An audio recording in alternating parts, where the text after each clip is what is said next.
using the ball of my foot. I'm squeezing my brakes. Don't rely on other drivers.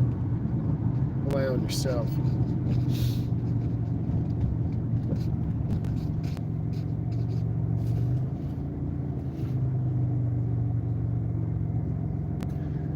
Apply proper stopping position in residential and rural. We're doing that right now.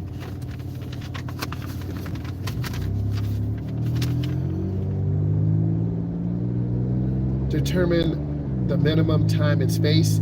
We're going to count from the light, 1001, 1002, 1003. We're about 3 seconds away.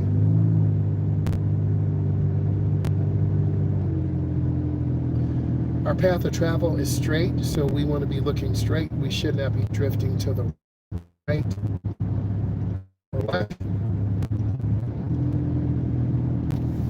We're going to make a lane change to the right, mirror, blind spot. We're in the lane. We cancel our blinker.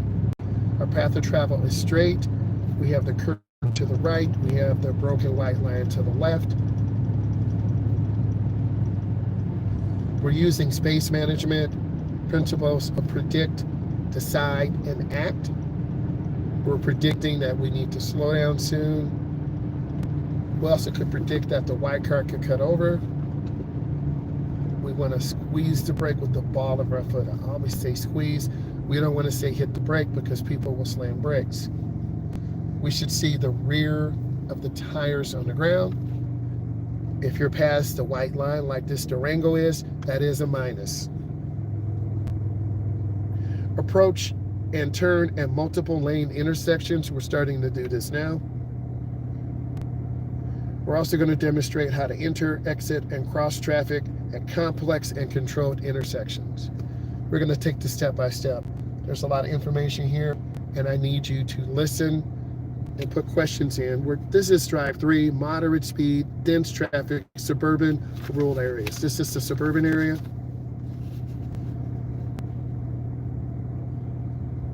Perpendicular parking, angle parking, stall parking. Let's go back to using space management principles, PDA, predict, decide, act, to reduce potential collisions. Like this car coming over at the last second, that could be a potential collision. I'm going to turn on my right turn signal. I'm going to squeeze my brake. And I'm looking right at them. I check, and I go in the nearest lane. And that's in the first lane to the right. I'm going to lift my foot off the gas, and I'm just rolling right up. We want to see the rear of the tires on the ground once again.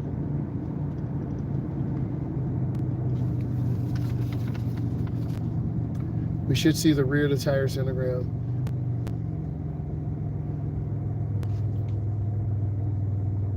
Use a shared left turn lane to enter driveways, streets, or parking lots. Approaching maneuvers through roundabouts. Approaching a maneuver through a left. We've done some of those. Passing correctly with ample space and time. Respond to traffic control devices. That's traffic lights, stop signs, yield signs. We have a green, so we want to maintain speed. I feel okay right now, but I'm going to make a lane change to the left once we pass this traffic light. I'm predicting what this car will do. I'm going to get over one lane to the left, accelerating through. And now I'm lifting off my gas. You have to show the tester you have control of your vehicle.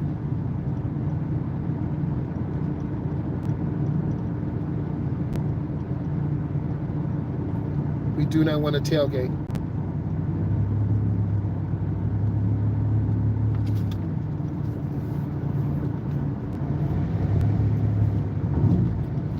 We're at about 40 miles an hour. That's fine. You don't want to go other than the posted speed limit.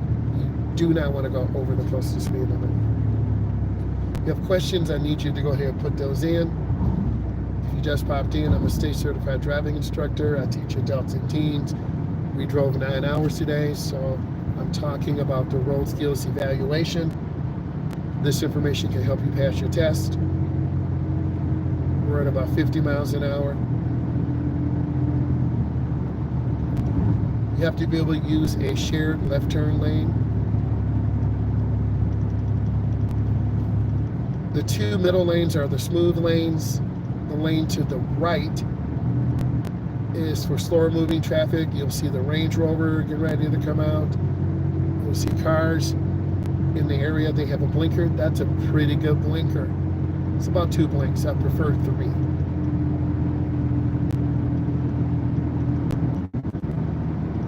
White vehicle to the right, and I'm maintaining good speed right now.